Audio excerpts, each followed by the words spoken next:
na hindi kadlawang Lunes ang celebration nila sa bawat isa. Dahil po si Eliza ay nasa ibang bansa at siya lang po naman ay nasa ating bansa habang naghihintay. At sa wakas, ang kanyang paghihintay na bumurin ng pag-iisang litin o pagkakasangitan. Kung kaya tayo po ngayon na narito sa lugar na ito, ang J.C. Garden Hotel and Restaurant, upang saksihan ang kanilang pag-iisang litin. Sa araw na ito, tag natin sa buwan ng Nobyembre, taong 2020, oras alas 2 ng hapon. Malugod po natin saksihan ang kanilang pag-iisang litin.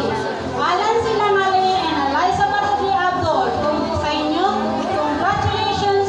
May all of you show the shower, blood, more peace, and a good health to all of you. Welcome sa mga bisita. Tinatawagan po namin yung appreciating ustads na si in the name of Ahmad, papalitan po siya ni Ustads Basir Mulaw. Requesting na pwede na po kayong umakyat sa stage para